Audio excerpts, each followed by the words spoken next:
Guerras de identidad. El camino a la libertad. Sección 3. El viaje del regreso a la condición de hijos. Capítulo 16. Ya no más siervo.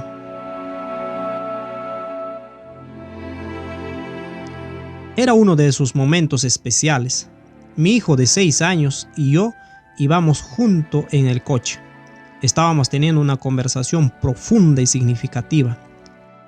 Tan profunda como la experiencia de mi precioso hijo lo pudiera permitir. Yo podía ver las ruedas girando metódicamente en su cabeza y tenía la impresión de que él estaba a punto de decir algo bastante profundo. Y luego lo dijo. ¿Sabes, papá? Creo que las cosas funcionarían mucho mejor si tú mandaras algunas veces y yo mandara otras veces. Bueno, hijo, esa es ciertamente una sugerencia interesante, dije aclarándome la garganta. Hubo un momento de silencio porque yo estaba tratando de pensar en una buena razón de por qué su sugerencia era defectuosa. Y si no podía pensar en una, ambos podríamos terminar en un problema. Bueno, no es así como la Biblia nos dice cómo hacerlo, hijo. Pero, ¿por qué tienes que decirme lo que tengo que hacer todo el tiempo? Bueno, hijo, Jesús me ha pedido que te enseñe a ser un joven fuerte para Él, y porque Él es el jefe, creo que es mejor que yo haga lo que Él me dice que haga. Ser padres es una verdadera curva de aprendizaje. Hijo, por favor, siéntate mientras comes. ¡Ay, no es justo! Querido, por favor, recoge tus juguetes y guárdalos. ¡Ay, mamá, quiero ir afuera a jugar! Hijo, es hora de ir a la cama. Llantos, gimoteos, berrinches. Pero tú no vas a la cama ahora mismo. ¿Por qué tengo que yo hacerlo? Tantas reglas y regulaciones. Pensarás que los padres son ogros todo el tiempo. ¿Por qué no pueden entender los niños que uno quiere que se sienten quietos y coman lentamente en la mesa para que no alteren su digestión?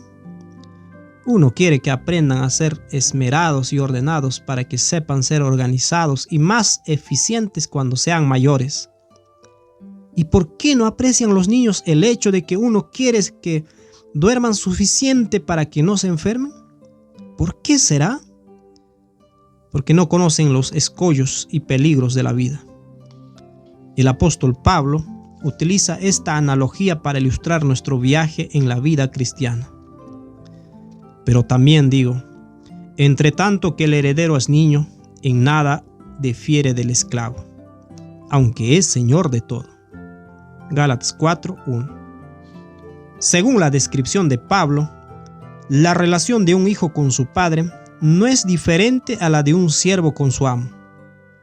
El padre tiene que adiestrar a su hijo en los principios del reino de Dios, pero el hijo, con su naturaleza duracel, no entiende la razón de todo este adiestramiento. Muchas de las lecciones que su padre le enseña son contrarias a su naturaleza y a menudo resultan ser un trabajo duro que no es diferente al de un siervo. Puede que a menudo el muchacho se pregunte, ¿por qué me impide mi padre hacer muchas de las cosas que yo disfruto? Me siento como un esclavo. Hijo, haz esto. Hijo, no hagas aquello. No parece justo. Esta situación describe perfectamente los tratos de Dios con nosotros a medida que Él nos prepara para su reino. Muchos consideran los requisitos de Dios como duros y exigentes y a menudo preguntan, ¿por qué permitió Dios que esto me sucediera? ¿O por qué parece la vida cristiana tan restringida? También muchos de los que ingresan a la iglesia parecen conformarse con permanecer como niños o ser solo siervos, desempeñando los deberes de la vida cristiana con la esperanza de ser recompensados por sus esfuerzos. Tales personas están en peligro de ser absorbidas por los sentimientos del hermano mayor en la historia del hijo pródigo. Pablo nos explica cómo podemos ser librados de muchas de las perplejidades de la vida y de las preguntas acerca de los tratos de Dios con nosotros. Cuando realmente comprendemos que Dios es nuestro Padre, que Él nos está preparando para entrar en su reino y que nos ama intensamente, entonces nuestra relación con Dios comienza a tener sentido. Las reglas y los reglamentos ya no se ven como restricciones y límites para impedir que la pasemos bien. En cambio, se convierten en puertas de libertad que revelan el tierno cuidado de Dios por nosotros y su deseo anhelante de que recibamos nuestra plena herencia como hijos de Dios. Pablo lo explica de esta manera. Así también nosotros, cuando éramos niños, estábamos en esclavitud bajo los rudimentos del mundo. Pero cuando vino el cumplimiento del tiempo, Dios envió a su Hijo, nacido de mujer y nacido bajo la ley, para que redimiese a los que estaban bajo la ley, a fin de que recibiéramos la adopción de hijos. Y por cuanto sois hijos, envió a vuestros corazones el Espíritu de su Hijo, el cual clama, Abba Padre. Así que ya no eres esclavo, sino hijo, y si hijo, también heredero de Dios por medio de Cristo. Gálatas 4, 3 al 8. Estas son algunas de las más hermosas palabras de las Escrituras. Cuando reconocemos el sacrificio de Jesús al asegurar nuestra adopción como hijos de Dios, somos liberados de la esclavitud del reino de Satanás, nos soltamos de la tiranía de Duracell y permanecemos fuertes y nobles como hijos de Dios, sabiendo que a causa de Jesús siempre seremos sus amados hijos. ¿Ha clamado el Espíritu de Dios en tu corazón diciendo, Abba Padre, Papi? ¿Te sientes tan seguro en su amor que puedes correr a sus brazos y saber que no solo eres bienvenido, sino que Él te anhela profundamente?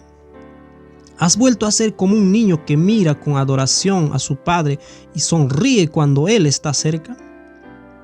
Hasta que experimentas esta libertad, siempre continuarás siendo un siervo que vive con la incertidumbre de saber que mañana podrían entregarte tu liquidación por despido.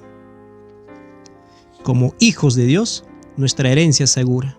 Podemos acercarnos a Él confiadamente y hacer nuestras solicitudes. Podemos confiar seguros de que Él sabe lo que es mejor para nosotros y de que todo lo que nos ocurre en la vida es para ayudarnos a crecer en la comprensión de los valores del reino de Dios y romper la esclavitud del Duracell. Recordarás en el capítulo 6 que hablamos de la increíble tarea a la que Dios se enfrentó en su intento de acoger en su amor a la raza humana nuevamente. Aquí están los puntos nuevamente. 1. Un medio de dar a los seres humanos la sabiduría para que reconozcan su desesperada situación, junto con una forma de influenciarlos en la dirección correcta sin violar su libertad de elección. 2. Una manera de mostrarles que tenían un concepto errado del carácter de Dios y de su reino, y mostrarles de alguna manera quién es Él en realidad y que realmente los ama. 3. Una manera de quitar su culpa y inseguridad y de restaurarlos a su verdadera identidad y valor como hijos de Dios. 4. Una manera de recuperar su sentido de propósito, su razón de existir o su destino. 5. Todo lo anterior requeriría tiempo. Adán y Eva habían perdido sus propias vidas, así que necesitaban un sistema que los mantuviera vivos de manera que tuvieran tiempo para elegir y decidir. 6. Mientras hacía todo esto, no podía ignorar la rebelión ni decir que todo está bien. En su misericordia, Dios no permitió que la consecuencia completa de la elección de Adán y Eva cayera sobre ellos. Pero ellos debían comprender el resultado de su elección para poder comenzar a entender el error que cometieron. La obra de Jesús en su ministerio, muerte y resurrección ha solucionado cada uno de estos 6 desafíos. Pero aún así, ¿quién puede comprender el poder de la cruz de Cristo? La cruz hace mucho más que simplemente quitar nuestras malas obras.